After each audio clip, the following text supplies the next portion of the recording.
morning students. So I Amit Kumar welcome you all in IIT Manthan. So today topic is very important. So last time we have done the combination of resistances in series and parallel. But how to find the series and parallel resistances and their combination, and how to connect the resistance in series and parallel, and how to find and how to analyze whether the resistance is connected in series and in parallel. So today also we are doing and also continuing the same topic. So let us start. In a circuit given below, what will be the equivalent resistance for the given circuit diagram? Let us start.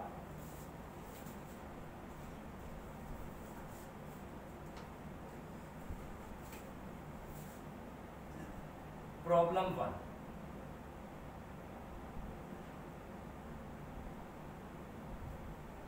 So in problem 1, we are having a circuit diagram in which we will be given a circuit diagram having a number of resistances in combination.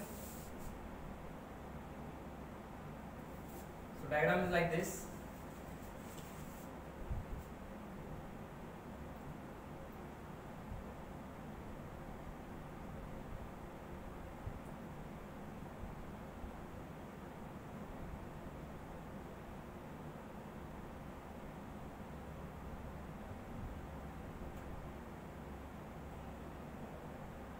This is the diagram.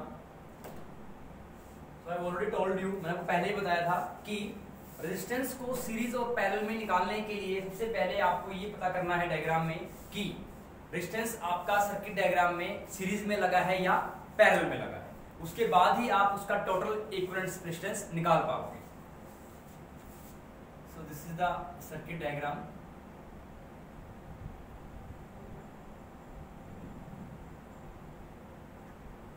The battery source, and here also we are having two resistances.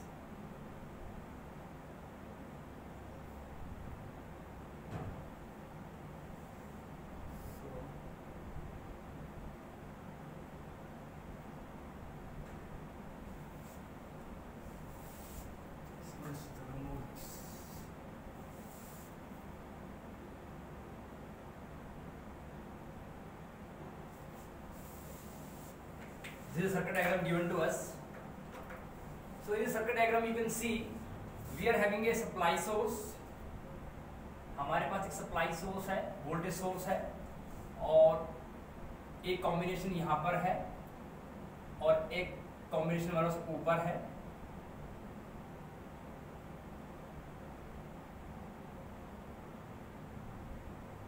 Okay, so this is the circuit diagram we are having. So in this circuit diagram we have to find the total resistance. So हमें इस circuit में total resistance निकालना है. So किस तरह से निकालेंगे? So first of all हम स्टार्ट करेंगे बैटरी के टर्मिनल से, और सभी की वैल्यू यहाँ पर क्या है? R है. All the resistances are having value R. सभी की वैल्यू क्या है? R है. All the resistances are having same value R. So हमारा पहला काम क्या है कि we have to identify whether the resistance is connected in series or in parallel. उसके बाद ही हम proceed कर पाएंगे. So start from the positive terminal of battery, क्योंकि करंट आपका पॉजिटिव टर्मिनल से नेगेटिव की तरफ फ्लो करता है. So from positive let I current start flowing and it will flow till here. यहां तक I करंट ही जाएगा आपका. And at this node or junction the current is having two paths. Let us suppose this current is divided into two parts, I1 and I2. I1 and I2. So this I1 will flow till here and I2 will flow till here. So I1 यहाँ तक flow करेगा और I2 यहाँ तक flow करेगा. Okay, let us take it is one node. It is second node. Okay, this point is second node, first node, this is third node, and it is fourth node. Okay, so I ने यहाँ से flow करना start किया और I1 I2 में ये divide हो गया। और हमें पता है कि जब आपका किसी भी पॉइंट पे या नोड पे या जंक्शन पे, किसी नोड या जंक्शन पे अगर आपका करंट डिवाइड होता है तो आपका रेजिस्टेंस किसमें है? पैरेलल में। It means I1 is flowing through R and I2 is flowing through R. So it means this branch having resistance R and this branch having resistance R, both are in parallel. तो दोनों किसमें है? Parallel में है। तो I1 यहाँ पर आ रहा है, I2 यहाँ पर आ रहा है, और I1 और I2 यहाँ पर मिलके क्या देंगे? एक करंट देंगे जिसकी वैल्यू क्या होगी? अगेन I होगी, अगेन I। इट मींस यहां से आप देख रहे हो I ने चलना स्टार्ट किया, I यहाँ पे डिवाइड हो गया I1 I2 में, I1 plus I2, so here it will give I1 plus I2। तो यहाँ पर दोनों ब्रांच किसमें है? पैरेलल में है। यहाँ पे अगेन वही करंट I आ गया, अगेन I यहाँ पर, again I। Let us suppose I is distributing in 3 parts। यहाँ देख सकते हो कि यहाँ पर I इस पॉइंट जंक्शन पे, थर्ड पॉइंट जंक्शन पे, यहाँ पर आपका करंट को 3 पाथ मिल चुके हैं। या तो करंट ऐसे निकल जाएगा, या ऐसे निकल जाएगा, या ऐसे निकल जाएगा। It means current is having 3 path through which it can flow. So let us assume it is I dash, it is I double dash, it is I triple dash. So these 3 currents will constitute and combine together to form I। यहां से I dash आ जाएगा, यहां से I double dash आ जाएगा, ऐसा I double dash आ जाएगा sorry. So this I dash, I double dash, I triple dash means I dash plus I double dash plus I triple dash will equal to total current I, and this total current I will enter into the negative terminal. So this is the procedure that should be followed to analyze whether the resistance is in series or in parallel. तो यहाँ पे अब हम easily देख सकते हैं कि current variable को, तो यहाँ मैंने पहले बताया था कि जब भी हम इलेक्ट्रिसिटी की बात करते हैं, पूरे इलेक्ट्रिसिटी चैप्टर में आपके पास 2 ही वेरिएबल होते हैं, current and voltage, because these variables can vary. Current and voltage are the 2 variables in the whole chapter electricity, and resistance is the only parameter whose value is given to us or it has to be found out. So I divides here in I1 and I2, and I1 and I2 will combine together constitute current I. So at this point 1, or you can say at this node 1, the current will divide in 2 parts, I1 and I2. It means this branch and this branch are in parallel. So इनका हम parallel निकाल लेंगे। Okay, that's fine. So in this जिसका parallel आएगा वो एक resistance आएगा, तो उस पर्टिकुलर रेजिस्टेंस में करंट कितना जा रहा है? I जा रहा है। क्या जा रहा है? I जा रहा है। तो इट मींस इसका पैरेलल जो आएगा वो यहाँ पे आ जाएगा रेजिस्टेंस। अब यहाँ पे करंट I आया, यहाँ 3 पार्ट्स में डिवाइड हो गया, तो I dash, I double dash, I triple dash, and these 3 parts in combination or combined together and constitute the current I. I dash plus I double dash plus I triple dash is equal to I. So this I enter into the negative terminal. So this is the procedure that जितना current आपका positive terminal से entry कर रहा है, उतना ही current आपका negative terminal पे, सॉरी, जितना करंट आपका पॉजिटिव टर्मिनल से जा रहा है और उतना ही करंट आपका नेगेटिव टर्मिनल में एंटर करना चाहिए। ठीक है। सो this is in parallel, these 3 also in parallel, and we can see here this parallel combination will give you a resistance, and that resistance is having a current I. Similarly, this parallel combination having also a resistance, and this whole combination is having current I. Means I is the current which is flowing through the parallel combination of this, and similarly parallel combination of this. It means the parallel combination of this and the parallel combination of this are in series. इसका मतलब यहाँ पर जो resistance आएगा वो और जो यहाँ पर आएगा वो दोनों क्या है? आपस में सीरीज में है। Let us try to make its equivalent circuit diagram.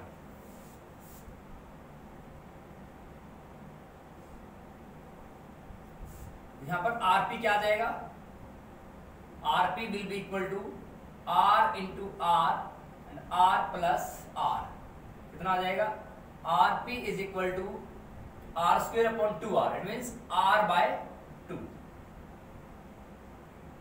r/2। ये कितना आ जाएगा, दिस इज योर r/2, और ये कितना आ जाएगा, इसमें निकाल देते हैं, ठीक है। इसको ऐसे कर देते हैं, तो दिस इज योर rp1, ये rp1 निकाल दिया हमने, दिस इज योर rp2। तो rp2 कितना है, rp2 will be equal to r/3, because all the three resistances are having same value r and n number of value of resistances are n is equal to 3, so the combination will be r/3। so rp2 कितना आ गया, r/3 आ गया। so here we can make the diagram। so in place of this combination we can put a resistance having value r/2, having value r/2, and in place of this combination we can put a value of resistance having r/3, having r/3। it means now we are having a combination circuit diagram having a combination of two resistances having r/2 and r/3, and this r/2 and r/3 is having the same current I through the whole circuit। so it means in this circuit the current is same, that is I। so I current is same, means this and this are in series। so इसको हम क्या करेंगे, so it means in this we are having only single resistance which is having a value series equivalent resistance, that is r/2 plus r/3। it will be 3r plus 2r, that will be equal to 5r/6। so this is the equivalent resistance we are having in this circuit। so the value is 5r/6। so it means the equivalent value of resistance in this circuit is 5r/6। how much, 5r/6। this is the final result। कितना आ गया, RSC कितना आ गया, means total equivalent circuit resistance will be 5r/6। how much, so R and R will give you r/2 and this will give you r/3, because यहाँ directly देख सकते हो कि आपके पास दो रेजिस्टेंस हैं, दोनों की वैल्यू सेम है। so we know that whenever we are having same value of resistances in parallel, the combination will give you the value of resistance divided by number of resistance। so here you are having two resistance, it will give you how much, this will give you r/2, and here you are having how much, three resistance, this will give you r/3। so 3 है तो r/3, 2 है तो r/2, okay. और n होता तो कितना होता, r/n होता। so this is r/2, this is r/3। so you can see here in this diagram r/2 and r/3 are having the same value of current I, as the current is remaining same in the circuit, it means r/2 and r/3 are in series, and the series combination will be found by adding these r/2 plus r/3, that is 3r plus 2r, 5r/6। so value is 5r/6, okay। so let us come to next problem। so मैं दोबारा फिर बता रहा हूं कि इन questions को आप बिना डायग्राम के निकाल ही नहीं पाओगे, और अगर सपोज निकाल भी दिया तो there will be a possibility of mistakes. So please try to make the diagram for all these problems. Let us come to problem number 2।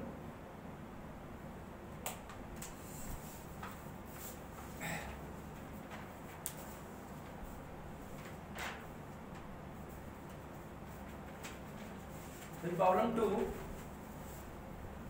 we are having a diagram. We are having the three resistances in combination in form of a triangle, and you have to find the, तो diagram बना लो यहाँ पर।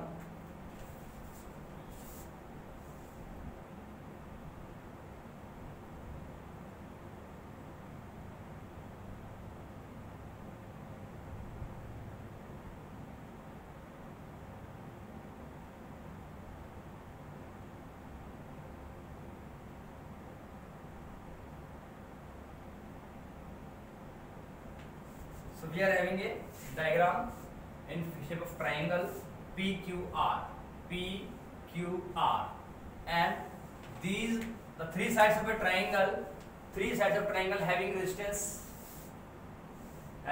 of value 5 ohm each. So हर एक की value कितनी है? 5 ohm है. So this is a triangle given to us, or in this triangle all the resistances or all the sides of triangle is having value of resistance 5 ohm each. हर एक की value कितनी है? 5 ohm है. So you have to find the equivalent resistance between P and Q. हमें क्या करना है? P और Q के अक्रॉस इक्वल रेजिस्टेंस निकालना है. So how much the value of the resistance across PQ. That means हम उस PQ वाले एंड को पकड़ लेंगे और उसको एट द एंड तक नहीं छोड़ेंगे. सो PQ, सो यहां PQ लेते हैं. This is P and this is Q. Okay, so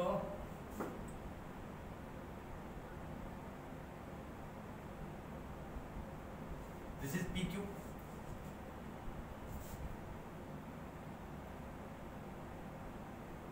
इस P से ये कहाँ कनेक्टेड है? R पे कनेक्टेड है.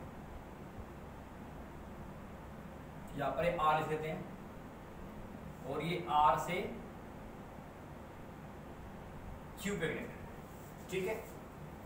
So this is the equivalent circuit diagram for finding the resistance across PQ. तो क्या किया हमने? PQ को फिक्स कर दिया क्योंकि हमें यहां निकालना है. तो PQ is having a resistance of how much? 5 ohm, and this P is connected to R. ये R पॉइंट है through 5 ohm resistance, and this R connected to Q through 5 ohm resistance. So here we can see that this is also 5 ohm, this is also 5 ohm, and this is also how much? कितना हो गया? 5 ohm. तो हमें कहाँ निकालना है? हमें इस एंड में निकालना है. इट मींस इस एंड में. ठीक है. तो आप लेट अस सपोज कि यहां पर करंट I एंटर कर गया. इस P पॉइंट पे करंट I एंटर किया. So at this particular point it is one node. First node पे करंट के पास दो पाथ हैं. It is I1 and it is I2. ये I1 है और ये I2 है. तो करंट के पास कितने पाथ है? दो पाथ है, एक I1 और एक I2. अब I1 यहां से फ्लो कर रहा है. So I1 is flowing through 5 ohm resistance via PQ, and I2 is flowing through 5 ohm and 5 ohm via R from P to Q. So I2 ये है. So यहाँ भी I2 होगा. This is also I2, and this will give you how much? I1 plus I2 is equal to I. Fine. तो इस point 1 पर आप देख सकते हो कि यहाँ जो करंट मैंने P पे अज्यूम किया, let us assume the current I is entering through the P terminal. तो P टर्मिनल से करंट I एंटर कर रहा है और I1 और I2 मिलाकर आपको क्या दे रहा है? I करंट दे रहा है. Okay. So I will be equal to I1 plus I2. तो I कितना दे रहा है? This I will divide into two parts, I1 I2. It means इसका सिंपल मीनिंग ये है कि ये रेजिस्टेंस इसके साथ पैरेलल में है. अब वो देखना पड़ेगा कि ये रेजिस्टेंस पूरा इसके साथ पैरेलल में है या यहाँ ये वाला है. तो देखो ये तो डिफाइन है कि जहां पर करंट डिवाइड हुआ मींस ये ब्रांच और ये ब्रांच पैरेलल में है. अब क्योंकि I2 यहां से गया, यहां से गया, यहां तक क्या है? इस पॉइंट Q तक क्या है इसकी वैल्यू? I2 है. It means I2 is remaining same through this 5 ohm and this 5 ohm. It means these two branches are in series, and the series combination of this branch and this branch will be in parallel with this 5 ohm resistance. तो क्या होगा कि हमारे पास ये दोनों क्या है? Series में. It means we are having this in series. So RSE कितना आ जाएगा 5 + 5 it is how much 10 ohm. So okay, so this is means we are having only 10 ohm resistance, and here we are having how much 5 ohm, and this is P and this is Q. P Q और current कितना था I था, और यहाँ पर कितना था I2 है, यहाँ पर कितना है I1 है, and here you can see it is how much, it is 10 ohm or it is 5 ohm. So I2 is through 10 ohm and I1 is through 5 ohm. Okay, so this is I2, this is I1. So now these two branches means 5 and 10 ohm. 5 and 10 ohm are having different values of the current flowing through the resistances. It means this combination is in parallel, because in the parallel combination of resistances the current divides in parts. So here you are having two resistances, it means current is dividing into two parts. So I2 and I1, so I2 is flowing through 10 ohm and I1 is flowing through 5 ohm. So it means this 10 ohm and 5 ohm are in parallel. So this its parallel combination will give us how much value? 10 multiplied by 5 and 10 plus 5. It is how much? 150 divided by 50. That is 10 ohm. That is 10 ohm. So it means across PQ we are having a value how much? 10 ohm. कितना आ गया? तो ये इसका equivalent diagram आ गया और ये इसका इक्विवेलेंट डायग्राम था, तो कितना आ गया? तो PQ is having how much? 10 ohm resistance. So the resistance across PQ, so RPQ will be equal to how much? 10 ohm. तो अगर डायरेक्टली देखें तो यहां पर निकालना है तो हम क्या करेंगे, इसके टर्मिनल यहां बढ़ा दें, ठीक है, यहां निकालना है तो देखो यहां तक यहां से लेकर यहां तक करंट सेम है, ये दोनों सीरीज में होंगे, 5 का सीरीज क्या होगा 10 होगा, और इस पर्टिकुलर ब्रांच पे करंट अलग है और यहां अलग होगा मींस I1 I2, तो ये दोनों सीरीज में है, ये पैरेलल में है, तो 10 5 का पैरेलल क्या बनेगा 10 into 5 by 10 plus 5 it will be how much, sorry ये कैलकुलेशन मिस्टेक है थोड़ी, ये क्या बनेगा, it will be 50 by 15 बनेगा, 50 by 15 it means how much 10 by 3 कितना आ गया, ये आएगा 10 by 3 ohm, it will be 10 by 3 ohm. So the total combination across PQ is how much 10 by 3 ohm, or you can say 3.3 ohm. So this is the equivalent value of resistance across PQ. Fine. So let us move to the next question.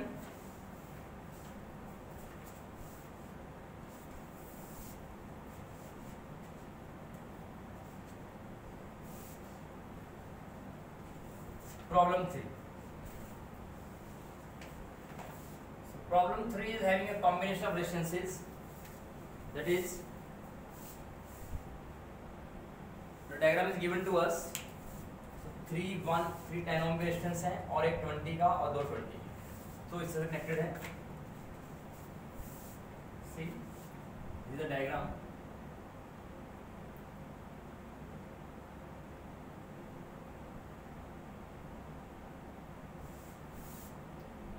So this is having 3 resistances.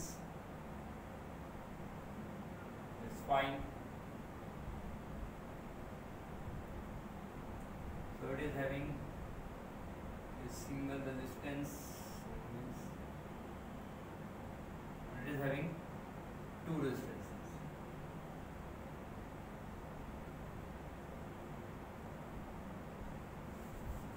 And you have to find the resistance across AB.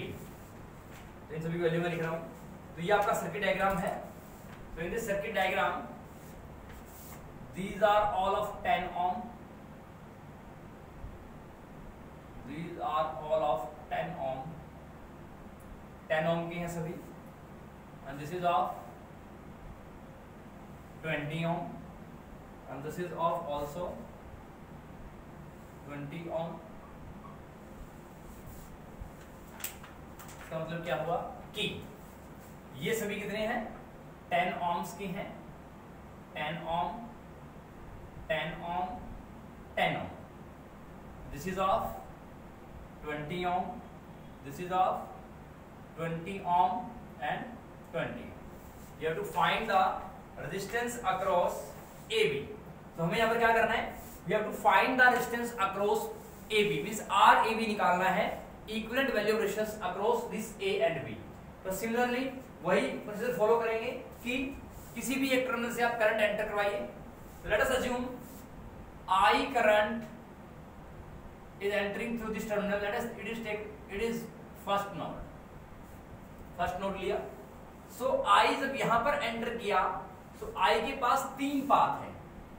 Late it is take I1, this is I2 and this is I3. I1, I2, I3. Okay, so this I1 current, here is also I1, here is also I1, here is also I1 and this is also I1. It means these 3 10 ohm resistances are having the same value of current, that is I1. तो 10 ohm 10 ohm 10 ohm में से कितना जा रहा है? I1 current जा रहा है. So we know that कि अगर करंट सेम रहेगा किसी रेजिस्टेंस में, तो इट मींस वो रेजिस्टेंस किसमें है? सीरीज में है. सो I1 यहां भी है, यहां पर भी, यहां पे मींस ये तीनों 10 ohm किसमें है? सीरीज में है. So now I2 is flowing through this 20 ohm. तो ये तो अकेला रेजिस्टेंस, ये तो अपने आप में एक अकेला रेजिस्टेंस है. सो I3 is flowing through 20 ohm. यहां पर भी I3 आएगा और यहां पर भी I3 आएगा. Okay, and at this point और नॉट जंक्शन 2, यहां पे क्या होगा? I1 plus I2 I3. So I1 plus I2 plus I3 will give you total current I. So it means जितना करंट एंटर किया उतना ही करंट एग्जिट कर रहा है. सो जितना करंट A से एंटर कर रहा है उतना ही B से एग्जिट कर रहा है. So it means situation is balanced. So इस पॉइंट पे तीनों करंट डिवाइड हो रहे हैं. इट मींस ये ब्रांच ये ब्रांच ये ब्रांच पैरेलल में है. और अब देखना ये है कि ये सारी ब्रांच इसके पैरेलल में है या अकेली ब्रांच. तो we can see from here I1 is flowing through 10 ohm. This is also I1. ये भी I1 होगा और ये भी I1 होगा. So as I1 is the current flowing through this 10 ohm 10 ohm 10 ohm, so we can say that these 3 10 ohm resistors are in series. तीनों किसमें होंगे? सीरीज में होंगे. अब I2, इट मींस इन तीनों का सीरीज कॉम्बिनेशन इसके साथ पैरेलल में होगा. और I3 is flowing through 20 ohm 20. It means इसका भी सीरीज कॉम्बिनेशन इसके साथ पैरेलल में होगा. इट मींस इसका सीरीज कॉम्बिनेशन इसका सीरीज कॉम्बिनेशन ये तीनों आपस में पैरेलल में होंगे. क्या होगा? इसका सीरीज कॉम्बिनेशन इसके साथ पैरेलल में और जो आएगा रेजिस्टेंस वो उसके साथ पैरेलल में होगा.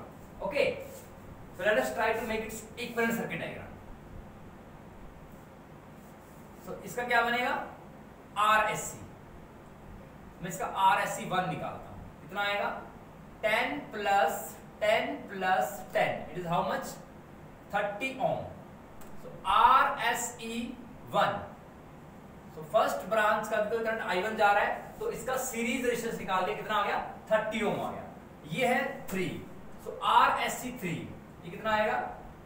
RSE 3 बिकॉज थर्ड ब्रांच है. So it will be 20 plus 20, that is how much? 40 ohm. It means series resistance in third branch will be 40 ohm. Let us try to make the equivalent diagram.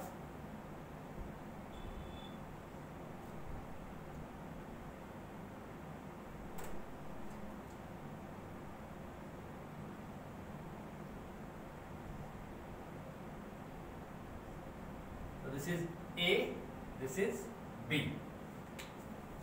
So this is the resistance how much? It is 30 ohm, 20 ohm 40 ohm. कितना होगा? तो ये आपका हो गया 30 ohm, this is how much 20 ohm, this is 40 ohm. 30 ohm, 20 ohm और 40 ओम। तो ये तीनों किसमें है? देखिए इसमें I1 था, इसमें I2 था और इसमें I3 था। टोटल क्या था? I था। और यहां पर कितना आ रहा है? I1, I2 और यहां पर I3, and this will give you that is how much? I will be equal to I1 plus I2 plus I3। ये करंट दे रहा है आपको, ठीक है। सो these three branches are having different values of current, I1 through 30 ohms, I2 through 20 ohms and I3 through 40 ohms. So it means all the three are in parallel. So it means the diagram will consist of only a single resistance which is having a value Rp. So Rp will be equal to how much? It is, so 1 by Rp will be equal to 1 by 30 plus 1 by 20 plus 1 by 40. So its LCM will be how much? इसका LCM कितना आ जाएगा? 120. 120 LCM आ गया. It is 4, it is 6, it is 3. So it is 13 by 120. So it is 1 by Rp. 1 by Rp कितना आ गया? 13 by 120. So you can see here 34 जा, 26 जा, 43 जा, 4 plus 6, 10 plus 13. So Rp कितना आ गया? Rp will be equal to how much? 120 by 13 ohm. So it is 120 by 13 ohm आ गया. So Rp will be equal to 120 by 13 ohms. So this is the final equivalent circuit diagram. This is AB. So RAB आ गया. So RAB will be equal to 120 by 13 ohms. This is RAB. The equivalent value of resistance across AB will be 120 by 30.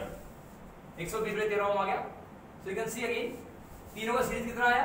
30 ओम आया. ये 20 ओम था, ये 40 है, क्योंकि दोनों का series 40 आएगा. तो 1 by 30, 1 by 20, 1 by 40. So 4 to the 8. तो तीनों में एक कॉमन क्या आएगा? 12 आ जाएगा, क्योंकि 3 से 12 कर जाता है, 2 से 12 और 4 से 12. ओके, सो हियर 34 जा, 26 जा, 43 जा. तो 6 plus 3 9 plus 4 13. तो उल्टा करेंगे आएगा 120 by 30. It means equivalent circuit resistance for across AB, that is how much? 120 by 30. So इस तरह से हम इन कॉम्बिनेशन के रेजिस्टेंस को निकालेंगे. So let us move to next problem.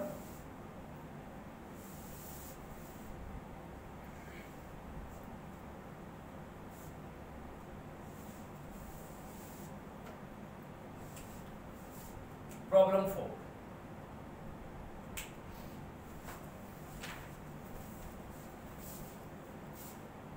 The resistance of a wire is R. After melting, it is remolded such that its area of cross section becomes n times its initial area of cross section. So what will be its new resistance? तो क्या बोल रहे हैं कि एक wire हमारे पास है और उसका रेजिस्टेंस कितना है? R है. और इनिशियली इसका वैल्यू क्या है? R है. और उस वायर को मेल्ट करके हमने मोल्ड किया, और मोल्ड करने के बाद उसका एरिया क्या हो गया? इनिशियल एरिया का n टाइम्स, मींस उसका एरिया क्या हो गया? n टाइम्स बढ़ गया. तो आपको पता है कि जब भी किसी वायर का अगर एरिया बढ़ेगा तो उसका लेंथ क्या होगा? घटेगा. तो if area is increasing, the length will be decreasing, and the amount by which the area is increasing in with the same amount length will be decreasing. We have to find the value of new resistance. So क्या दिया हुआ है? एक wire हमारे पास है, उसकी value initially क्या है? R ओम है. कितना है? R ओम. मीन्स जो हमारे पास R1 है वो क्या है? वो हमारे पास R है. इनिशियल वैल्यू क्या है? R है. और इसका एरिया कितना है? A1 है वो हमारे पास क्या है? A है. और L1 क्या है? L है. ठीक है. So initially R1 is having R, A1 is equal to A, L1 is equal to L. It means जो हमारे पास वायर दी हुई है उसका रेजिस्टेंस इनिशियली क्या है, R1 है, इसकी वैल्यू क्या है, R है, A1 क्या है, A है, L1 क्या है, L है। अब क्या कह रहे हैं कि जब इस वायर को मेल्ट किया गया तो मेल्ट करने के बाद क्या हुआ, इसका एरिया कितना हो गया, इनिशियल एरिया का कितना हो गया, n टाइम्स हो गया। It means A2 will become n times of the A1। A2 क्या हो गया, n times of A1। It means A2 is equal to n times of A। A2 value कितनी आ गई, n है। Okay, so we know that अगर area n times increase हुआ तो अब हमें मान लीजिए, सपोज कीजिए कि ये हमारे पास वायर है, ये वायर है। ओके, तो इस वायर का भी एरिया क्या है, A है, लेंथ L है, ठीक है। जैसे मैंने इसको मेल्ट किया तो क्या हो जाएगा, इसका साइज, इसका एरिया बड़ा हो जाएगा। इट मींस ये कुछ ऐसी हो जाएगी। तो ये लेंथ अगर देखोगे ये छोटी होगी इससे, और एरिया क्या होगा, थोड़ा सा बढ़ गया, ठीक है। तो इट मींस इसका मीनिंग क्या हुआ, जब स्टार्टिंग में ही मेरे पास था तो मींस इस वायर का वॉल्यूम क्या रहेगा, A इंटू एल रहेगा, और इसका भी वॉल्यूम क्या रहेगा, A into L. It means इस गिवन वायर को अगर मैं मेल्ट करता हूं तो मटेरियल तो उतना ही है, तो वॉल्यूम तो सेम रहेगा। सो अगर इस वायर को मैंने मेल्ट किया, उसका एरिया पहले A था, अब कितना हो गया, n टाइम्स हो गया। So it means A1 into L1 should be equal to A2 into L2। तो ये ऐसा क्यों कर रहे हैं कि हमारे पास ये वायर दी हुई है, इसको हमने मेल्ट किया, इसका इनिशियल लेंथ L था और एरिया सेक्शन A था, तो L और A इसका इनिशियल लेंथ और सेक्शन एरिया है। तो जैसे मैंने इस वायर को मेल्ट किया तो इसका एरिया ऑफ क्रॉस सेक्शन क्या हो गया, बढ़ गया। The area of cross section of this wire will become n times. तो इसका मतलब जो इसकी लेंथ होगी वो कितनी होगी वो निकालेंगे। तो वी नो दैट कि इस वायर को मैं चाहे मेल्ट करूं चाहे मैं कुछ भी करूं, इसका वॉल्यूम तो सेम रहने वाला है। So it means initially V और फाइनल V मींस मेल्ट करने से पहले जो वायर थी उसका वॉल्यूम ये है, A1 इंटू L1। हमने क्या माना है, L1 A1, और ये क्या है, L2 A2। सो A1 की वैल्यू, A1 में A है, L1 L है, A2 कितना है, NA है, और हमें L2 निकालना है। तो L2 कितना आ जाएगा, L2 will be equal to how much, L by N। L2 कितना आ गया, L by N। It means अगर एरिया हमारा n टाइम्स हुआ तो लेंथ कितना हो जाएगा, 1 by n times of the given value of length. Okay, so L कितना हो गया, L by n हो गया। So we can write here. So ये क्लियर है, because for a given wire of any material we are having the volume same, तो volume उस material का सेम रहेगा। तो इट मींस जब मैंने उसको मेल्ट किया और जो मेल्ट करने से पहले वो मटेरियल था उसका वॉल्यूम जो होगा और जो मेल्ट करने के बाद वॉल्यूम है वो दोनों का सेम होगा। So initially we are having A1 L1 length है और A2 हमारे पास क्या हो गया, n टाइम्स हो गया किसका, इनिशियल एरिया का।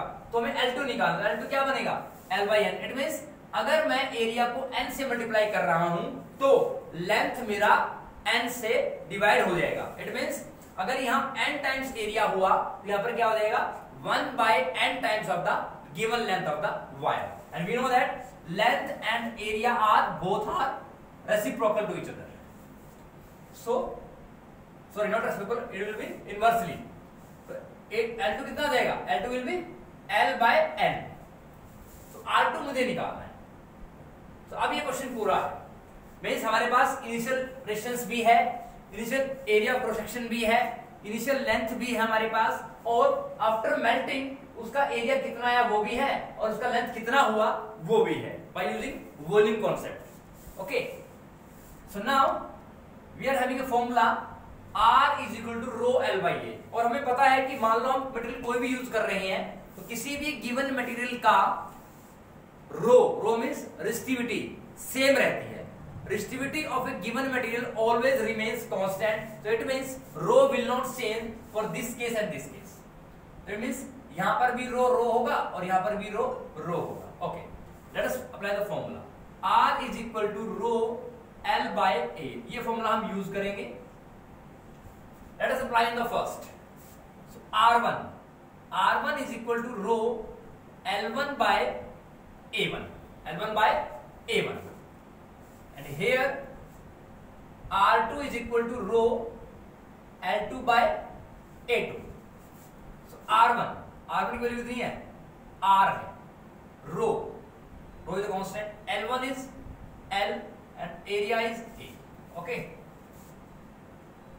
and this is first equation.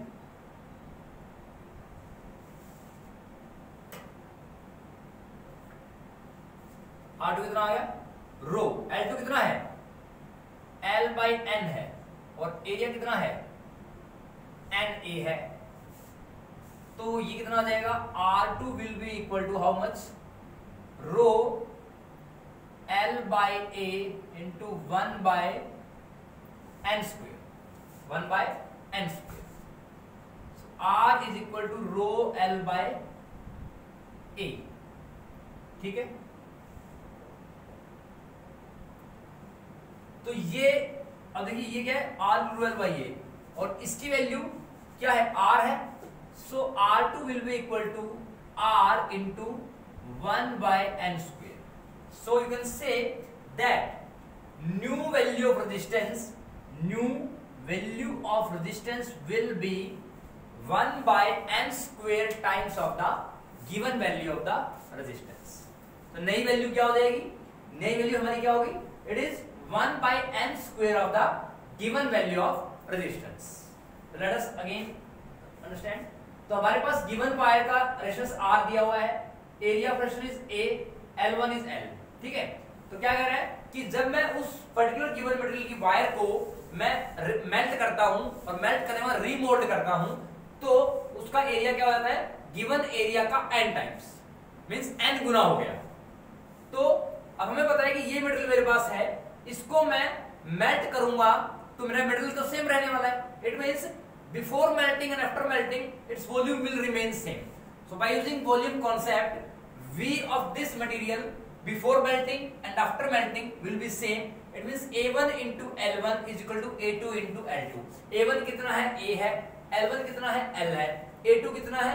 NA है, और L2 निकाला है, L2 कितना देगा? L by N आ जाएगा।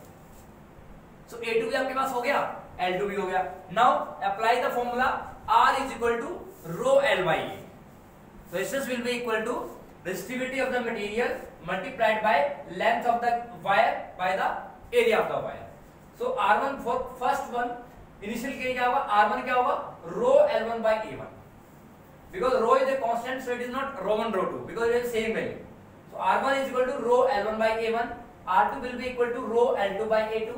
So R1 वैल्यू कितनी है? R है, so R will be equal to rho L by A. Okay, R2 will be equal to rho L2 value L by N, A2 value NA. So after solving, rho L by A इकट्ठा लिखा, और 1 by N into N, 1 by N square. It means ये value किसकी है? ये value R की है, तो R2 is equal to R multiplied by 1 by N square. It means the new resistance will be or will become 1 by N square times of the given value of the resistance. So R by N square is the answer. Okay. So let us come to next problem.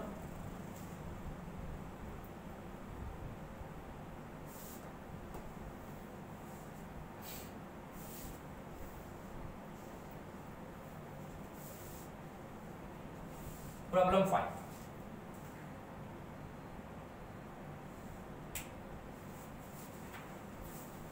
Problem 5 हमारे पास है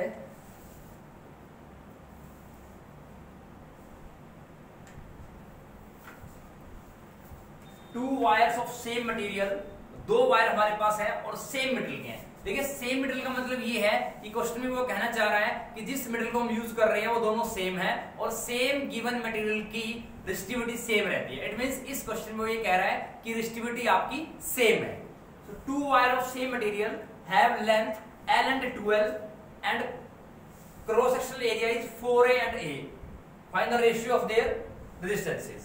क्या कह रहा है कि दो wire हैं आपके पास सेम मटेरियल के, तो दोनों वायर का लेंथ जो है, एक का L है एक का 2L है, और जिसकी लेंथ L है उसका एरिया 4A है, जिसकी लेंथ 2L है उसका एरिया A है। सो हमें क्या निकालना है? Ratio of the their resistances. क्या कह रहे हैं कि हमें 2 वायर दी हुई है, 2 वायर्स दी हुई है of how much? Same material. किसकी बनी हुई है? Same material. तो सेम मटेरियल का मतलब ये होता है कि दोनों वायर्स का रो सेम रहेगा, means resistivity of both the wires will remain same. अब क्या कह रहा है कि एक वायर की लेंथ क्या है? L है, और उसका एरिया कितना है? 4 टाइम्स ऑफ द A है, मींस लेंथ L है और एरिया 4A है, और दूसरे की L 2L है और एरिया A है। सो फॉर फर्स्ट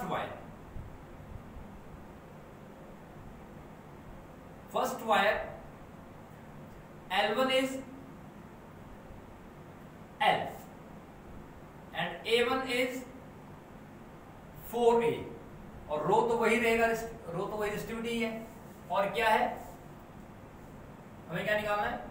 तो यहां पे R1 निकाल लेंगे। Okay, for second wire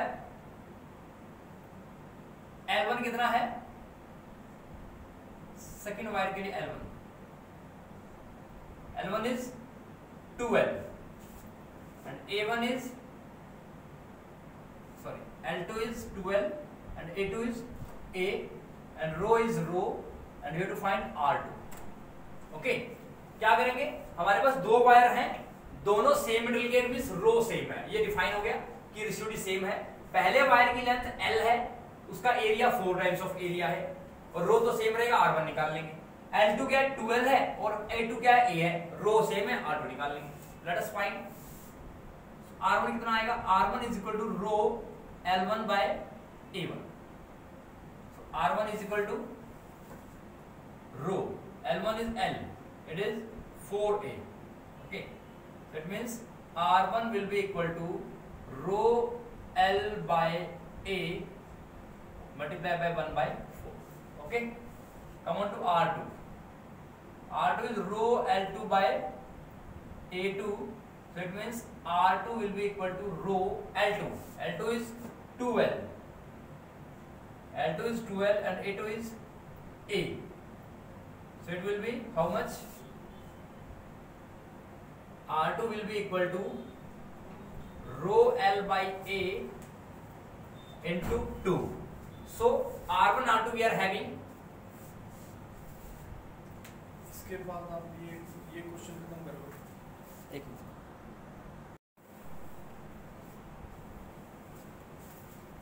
so R2 will be how much? It is rho L by A into 2। so we have to take the ratio of the resistances। so how will you take it? so R1 divided by R2। so R1 कितना है?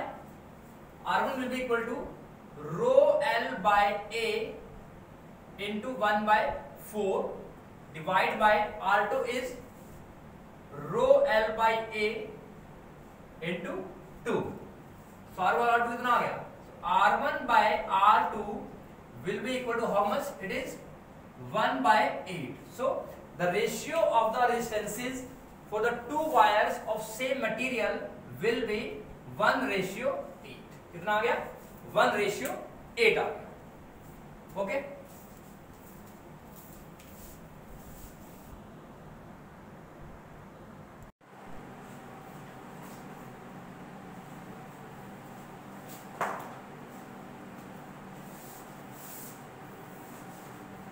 so coming on to next problem। so the equivalent resistance of R1 and R2 when connected in series is R1। means आपके दो resistance हैं R1 R2, जब उनको हम series में connect करते हैं तो हमारा क्या आता है? R1 आता है, and when they are connected in parallel it is R2। so find the ratio of R1 and R1 to R2। Okay, तो क्या बोल रहा है कि हमारे पास नेक्स्ट प्रॉब्लम है problem.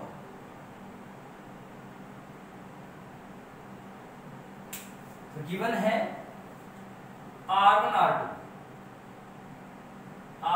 and R2 in series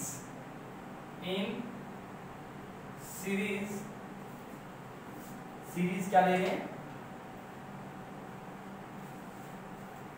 The equivalent resistance is R1. It means R1 is equal to R1 plus R2. This is your first equation. Okay. Second क्या है कि अगर R1 और R2 पैरेलल में है तो R2. So R1 and R2 are in parallel gives equivalent resistance R2. That is R2 is equal to R1 into R2 by R1 plus R2. So this is your second equation. So we are having first and second equation. According to these equations, we have to solve the ratio of R1 and R2. Means we have to find R1 by R2 हमें निकालना है. Okay, that's fine. So R1 plus R2. तो इसकी value means using first in second we can write R2 is equal to R1 plus R2 into R1. ठीक है.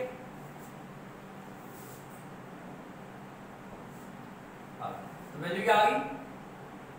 R1 R2 की value कितनी आ गई? R2 into R1 क्या आ गई? R1 R2 की वैल्यू कितनी आ गई? R2 into R1. ठीक है. तो हमें निकालना है R2 by R1. तो ये हमारे पास क्या आ गया? तो वैसे भी R1 कितना है? R plus R2 और R2 कितना है? R1 into R2 by R2. That means we can find directly R1 by R2 कितना बनेगा? So R1 by R2. So R1 by R2 will be how much? हमें निकालना क्या है? R1 by R2. So R2 is this, R1 is this. So R1 by R2 कितना बनेगा? See, और इसको हम नहीं भी लिखते हैं. So dividing first by second, you will get R1 by R2. It is how much? R1 plus R2 divided by R1 into R2. Sorry, R2 की वैल्यू कितनी है? ये है. And divide by means it is divided by R1 plus R2. So what is the value? So R1 by R2 will be equal to how much? R1 plus R2 का whole square divided by R1 into R2. कितना आ गया? R1 by R2 कितना आ गया? R1 by R2 will be equal to R1 plus R2 का whole square divided by R1 into R2. Very simple. तो आपको दो रेशियोज दिए हुए हैं. अगर दोनों सीरीज में है तो small r1 small r2 are in series gives r1 and small r1 r2 are in parallel gives r2. तो सीरीज में क्या होता है? r1 will be equal to this plus this and parallel में क्या होगा? r2 will be equal to this into this by this plus this. So r1 by r2 निकालिए, हमने डिवाइडिंग फर्स्ट बाय सेकंड यही निकालना है. तो this by this, so this by this, तो ये ऊपर आ जाएगा मींस इसका square by r1r. Okay, this is the solution. Come on to next problem.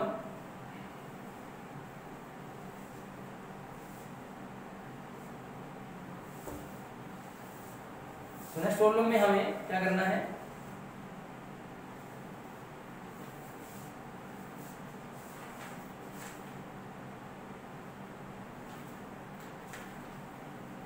so we have to find the equivalent resistance of the given circuit between point A and B. तो diagram ला रहा हूं यहां पर। तो diagram क्या है, we have a diagram this.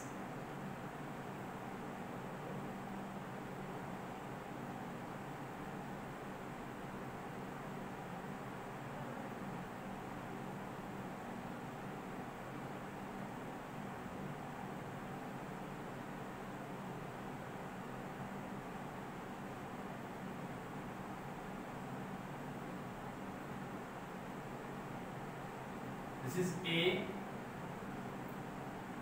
and this is B. So this is the diagram given to us. तो diagram क्या दिया हुआ है और सभी की वैल्यू कितनी दी हुई है, 10 ohms दी हुई है। All the resistances are having value of 10 ohm each.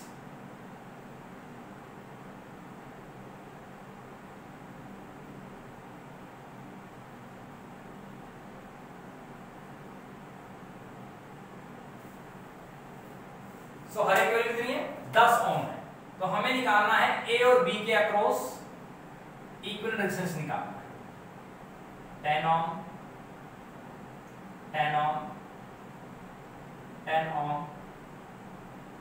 10। So in this circuit we are having combination of resistances. We have to analyze whether resistance are connected in series or in parallel. So वही procedure follow करेंगे, कैसे कि एक terminal से हम current को enter करवाएंगे और उतना ही करंट दूसरे टर्मिनल से एग्जिट करना चाहिए। Okay, then the situation is balanced. So let this is first node, ये फर्स्ट नोड है, यहां पर करंट I एंटर किया। ओके, तो A से मैंने सपोज हमने जूम कर लिया कि करंट I आपका इधर जा रहा है। सो I will B divided into I1, I2 and I3। इसका मतलब ये हुआ कि इस पर्टिकुलर नोड 1 पे या जंक्शन 1 पे ये 10 ओम, ये 10 ओम, ये 10 ओम आपके इसमें है, पैरेलल में है, क्योंकि I1, I2, I3 will combine together and the sum of these currents will give you the total current I. So whenever at any point the current is divided into individual currents, then it will be in parallel. So from here now I1 is flowing like this, यहां पर भी क्या होगा, I1 होगा, कितना होगा, I1 होगा, यहां पर भी क्या होगा, I1 होगा। तो I1 इधर से आ रहा है, कोई भी पाथ डाइवर्ज नहीं हो रहा, तो यहां भी I1 होगा। तो मींस यहां तक कितना आएगा, I1 आएगा, कितना आएगा, I1 आएगा। It means from 1 to 2, so from first junction to second junction via C, so I1 is flowing through 10 ohm up to node 2। It means node 1 या junction 1 से junction 2 तक आपका I1 सेम है। इसका मतलब ये हुआ कि ये रेजिस्टेंस और ये रेजिस्टेंस किसमें है, सीरीज में है। ठीक है, अब यहां पर आते हैं, I2 इज इन 10 ओम और यहां पर कितना आ रहा है, I2 आ रहा है। ठीक है, I3 is flowing in this 10 ohm and also in this, so it will be I3। It means I3 is the current flowing through this 10 ohm and this 10 ohm। It means this 10 ohm and this 10 ohm are in series। तो ये 10 ohm और ये 10 ohm किसमें है, series में है। ये 10 ohm ये 10 ohm किसमें है, सीरीज में है। तो और अब क्योंकि इस पॉइंट पे करंट डिवाइड हुआ, तो इन दोनों का सीरीज आपस में तीनों क्या है, पैरेलल में है। इन दोनों का सीरीज इसके साथ पैरेलल में है और इन दोनों का सीरीज भी इसके साथ पैरेलल में। इट मींस जो रेजिस्टेंस इन दोनों की जगह आएगा mean series combination of these resistance 10 ohm and 10 ohm and series resistance of these resistance 10 ohm and 10 ohm are in parallel with 10 ohm. तो ये पूरी ब्रांच और ये ब्रांच आपस में क्या है, पैरेलल में. Let us make its equivalent diagram. So this is one.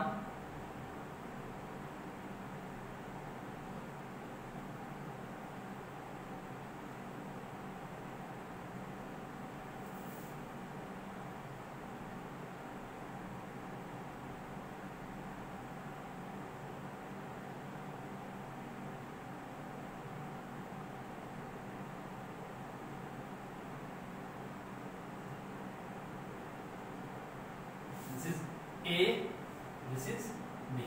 तो मैंने इस डायग्राम को सिंप्लीफाई करके डायग्राम बना दिया. तो यहाँ पे क्या है, ये 1 नोड, ये 2 नोड और यहाँ पे एक रेजिस्टेंस बना हुआ है.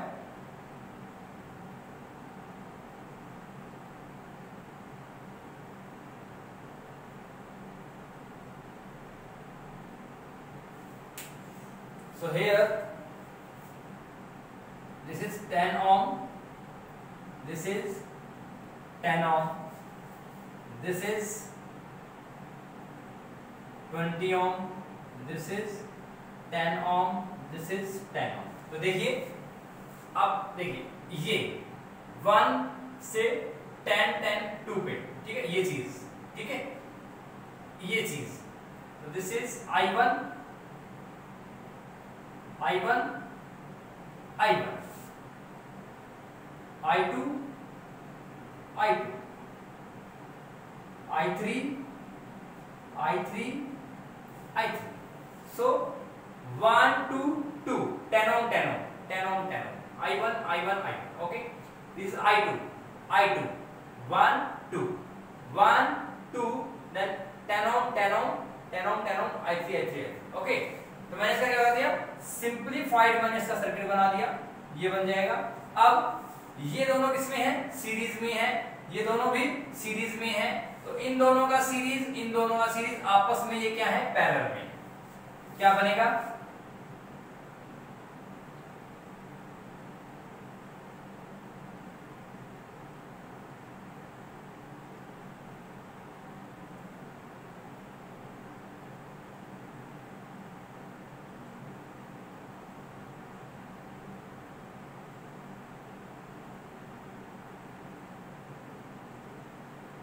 +10 20 T20. This is A, this is B. क्या होगा, it is 10 plus 10 is 20, 10 plus 10 is 20, this is also 20. कितना हो गया, 20 ओम के हमारे पास 3 रेजिस्टेंस आ गए, जो कि तीनों क्या है, पैरेलल में. This is I1, this is I2 and this is I3. तो तीनों में करंट क्या हो रहा है, अलग अलग जा रहा है. तो क्या बनेगा, इसका स्क्रीन में यहाँ बना रहा हूँ इक्वल डायग्राम. तो तीनों का पैरेलल. सो RP कितना आएगा, RP will be equal to, it is 20/3. How much, 20/3. It means diagram will be, this is A and this is B. Its value is 20/3 ohm. So this is the equivalent resistance across AB. तो क्या आ गया, RAB will be equal to 20/3. RAB कितना आ गया, 20/3 ओम आ गया. 20/3 ओम क्या आ गया, resistance across AB आ गया. ठीक है, this is the value RAB, that is 20/3 ohms. Okay, let us come to next problem. So I think we have done a lot of numericals regarding a combination of series and parallel resistances. तो अब कोई problem होनी नहीं चाहिए आपको.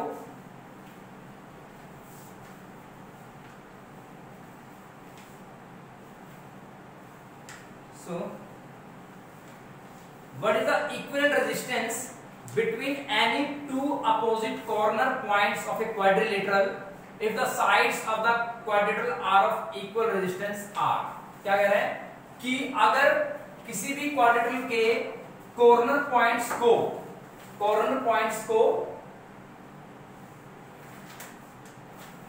क्या कह रहे हैं कि एक क्वाड्रिलेटरल बनाते पहले हम,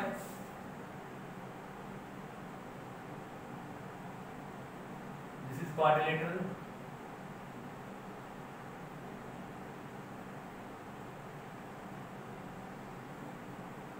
तो क्या कह रहा है कि एक क्वाड्रिलेटरल के अपोजिट कॉर्नर के बीच में कितना इक्विवेलेंट रेजिस्टेंस आएगा वो हमें निकालना है. So what is the equivalent resistance between any two opposite corners of a quadrilateral if the side of a quadrilateral is R? क्या कह रहा है कि अगर क्वाड्रिलेटरल की साइड का रेजिस्टेंस R है तो इस क्वाड्रिलेटरल के किन्हीं दो अपोजिट कॉर्नर्स के बीच में कितना रेजिस्टेंस आएगा वो हमें निकालना है. So this is the quadrilateral. So this is R, this is R, this is R, this is R. Okay. तो चाहे आप ये वाले दो कॉर्नर ले लो, चाहे ये ले लो, तो मैं ये ले लेता हूं. ठीक है, मीन्स यहां निकालना है. So that this is AB, this is AB. ठीक है, so not B, सीधा से करते हैं AC. ठीक है. So AC are the two opposite corners between which we have to find the equivalent resistance. ठीक है, तो स्टार्ट करते हैं यहां से. A से करंट I एंटर किया, ठीक है, और इस पॉइंट में इस नोड 1 पे डिस्ट्रीब्यूट हो गया I1 में और I2. इसका मतलब ये हुआ कि इस नोड 1 पे ये रेजिस्टेंस और ये रेजिस्टेंस पैरेलल में हैं. अब पता करना है कि अगर ये I1 सेम रहा, देखिए I1 यहां भी सेम है क्योंकि सेम पाथ है, I1 यहां भी सेम है, I1 यहां भी सेम है. सो 1 नोड से 2 नोड तक करंट क्या है, सेम है. इट मींस ये रेजिस्टेंस और ये रेजिस्टेंस किसमें है, सीरीज में है.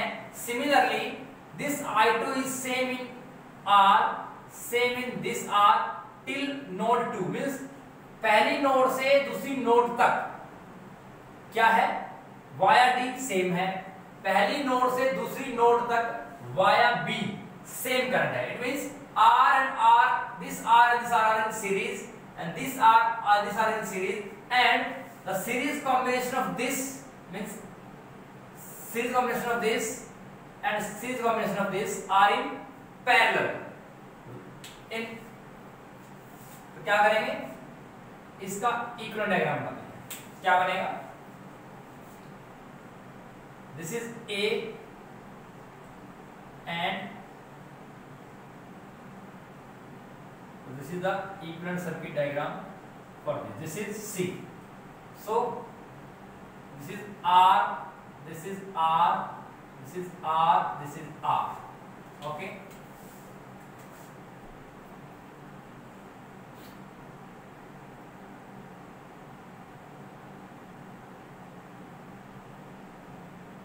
So we are having all resistance. So this is the equivalent diagram.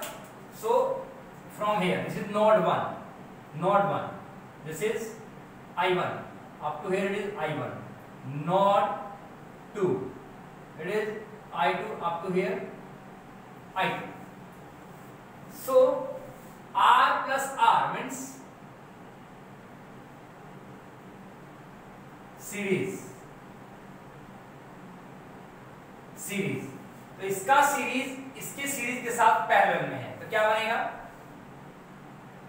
RSE1 will be R plus R, that is 2R, and RSE2 will be equal to R plus R 2R. It means इसका भी 2R, इसका भी 2R. It means diagram will be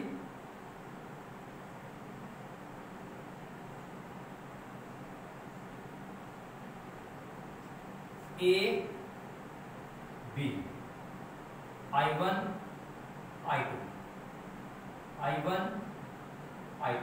This is node 2, this is node 1 and value will be, इसकी value कितनी आ गई 2r 2r, तो 2r के दो रेजिस्टेंस आ गए 2r एंड 2r, ठीक है। सो नाउ अब ये दोनों किसमें हैं, पैरेलल में हैं, सो इन दोनों का पैरेलल क्या बनेगा, RP will be equal to 2r into 2r divide by 2r plus 2r, कितना आ जाएगा 4r square divide by 4r, it will be how much, कितना आ गया r, so it means across AB, so across AB we are having a equal resistance, that is how much R, कितना आ गया R value है, so it means the resistance between the two opposite corners of a quadrilateral will be R, so RAB कितना आ गया RAB will be equal to how much R, this is the equivalent resistance across any two opposite corners of a given quadrilateral. So this is the solution of this problem. So today we have done a lot of problems regarding series combination, parallel combination, and for the factors on which resistance depends, कि अगर area बढ़ेगा तो length कितना होगा वो चीज। So I think कि आपको चीजें समझ आ गई हैं। Let us do one more numerical.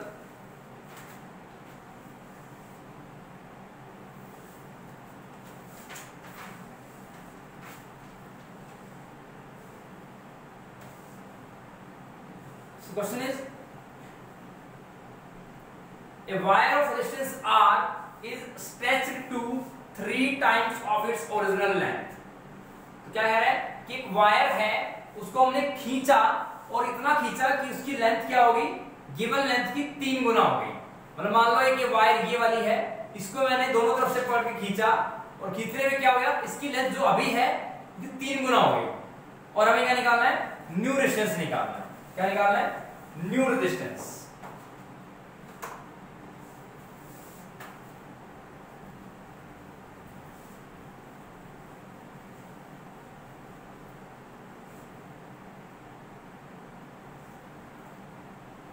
क्या दिया हुआ है, एक गिवन वायर है, इसका एरिया मेरे पास है, L मेरे पास है, तो मींस इसका वॉल्यूम क्या होगा, V equal to A into L होगा, ठीक है। और जब मैं इसको खींच रहा हूं तो इसका मतलब इसकी लेंथ क्या हो जाएगी, बढ़ जाएगी, और एरिया क्या हो जाएगा, कम हो जाएगा। तो अब भी क्या होगा, इसका A इंटू L सेम होगा। तो इसका मतलब जब इस लेंथ को मैं, जब इस वायर को मैं खींच रहा हूं, खींचने के बाद और खींचने से पहले means original volume of the wire will be equal to original will be equal to the volume of the wire which is obtained by stretching the wire. तो क्या होगा, R1 क्या है, R दे रखा है, ओके। L1 क्या है, L है मैंने मान लिया, और A1 क्या है, A है, और रेजिस्टिविटी क्या है, रो है, ठीक है। अब क्या कह रहे हैं कि लेंथ क्या होगी, लेंथ कितनी होगी, so length will be 3 times, तो लेंथ कितनी होगी, 3 गुना, so length will be 3 times means L2 will be 3L।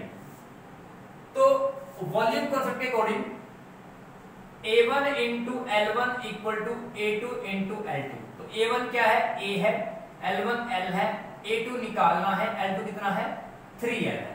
तो A2 कितना आ जाएगा, A2 will be equal to how much, A by 3। It means जब लेंथ 3 टाइम्स हो गया तो न्यू एरिया कितना हो गया, 1 by 3 times of the original area, और R2 निकालना है, ठीक है। तो गिवन वायर रेजिस्टेंस R है, उसकी लेंथ L है, एरिया A है। वो कह रहे हैं कि अगर मैंने उस वायर को खींचा और इस तरह से खींचा कि उस वायर की लेंथ 3 गुना हो गई, तो find the new resistance of the wire. तो L1L A1A according to volume concept, because volume will remain same before stretching or after stretching, So A1 into L1, A2 into L2. A1 is A, L1 is L, A2 is हमें निकालना है, L2 कितना है 3L, so A2 कितना आ गया A by 3 आ गया. So now formula is R is equal to rho L by A. तो पहले अप्लाई किया तो क्या आ गया R1 is equal to rho L1 by A1. So rho L1 क्या है L, A1 is A, R1 क्या आ गया, so R is equal to rho L by A, पहले इक्वेशन आ गई. Now come on to R2. R2 is equal to rho L2 by A2. So rho R2 मुझे निकालना है, rho L2 कितना है 3L और area A by 3. It means rho L by A तो कितना हो जाएगा into 9. So rho 3L तो ये क्या हो गया rho L by कितना लिखा, ये बदला गया 9. तो ये क्या आ गया, ये आ गया. This is your second equation from second and first. अब इसकी वैल्यू कितनी है, रो एल बाई की वैल्यू कितनी है r. So from second and third, from second and third r2 will be equal to 9 times of r. कितना आ गया, तो नया रेजिस्टेंस कितना हो गया, new resistance will become 9 times of the original value of resistance. तो रेजिस्टेंस आपका 9 गुना हो गया. तो लेंथ को 3 गुना करने पर एरिया 1/3 हो गया, मींस a by 3. तो R2 क्या हो गया, new resistance will become 9 times of the R. ठीक है. So I think you will understand the concept. So try कीजिए चीजों को, और अगर आप क्वेश्चंस को इस फॉर्मेट में करेंगे, हर चीज को लिख करके प्रॉपर्ली गिवन क्या है कैसे निकलेगा, तब आप करोगे तो आपके क्वेश्चंस निकलेंगे. तो तब तक के लिए अपना ध्यान रखिए, घरों में रहिए, सुरक्षित रहिए और सेफ रहिए. Thank you so much.